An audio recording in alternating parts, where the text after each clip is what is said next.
जो ऐतिहासिक भारत का इतिहास प्रारंभ होता है। इसी दौर के अंदर जो गौतम बुद्ध है उनका जन्म नेपाल के लुम्बिनी में होता है, जो कि 563 ईसा पूर्व में होता है। इसके अलावा इसी दौर में लगभग 599 ईसा पूर्व में कुंडग्राम के अंदर महावीर स्वामी का जन्म होता है, जो कि जैन धर्म की स्थापना करते हैं।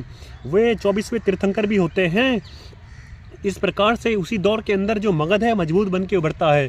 मगध के मजबूत बनने का मुख्य कारण उस क्षेत्र में लोहे की उपलब्धता और घने जंगलों का होना, जहां पर उस टाइम पे हाथी कई सारे मात्रा में थे। हाथियों की मदद से उस टाइम पे मगध ने सारे जितने भी महाजनपद हैं उन पर कब्जा जमाना प्रारंभ कर दिया और एक महा मजबूत राज्य के रूप में वो आया। इस प्रकार से मगध राज्य के अंदर सबसे पहले जो कि अजातशत्रु है 544 ईसा पूर्व में अपनी सत्ता बनाता है। उसके बाद उसका बेटा अजातशत्रु आता है, जो कि अपने पिता की हत्या कर देता है। उसके बाद जो अजातशत्रु है उसकी भी हत्या उसका बेटा उदयन कर देता है। इस प्रकार से अपने फादर की हत्या करने के कारण इस वंश को पितृहंता वंश भी कहा जाता है।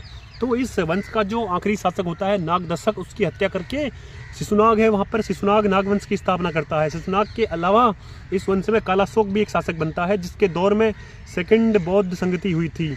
इस वंश के बाद जो अगला वंश आता है नंद वंश। नंद वंश में महापद्म नंद एक मजबूत शासक होता है। इस वंश का जो आखिरी शासक होता है धनानंद। धनानंद को हरा के चंद्रगुप्त मौर्य भारत के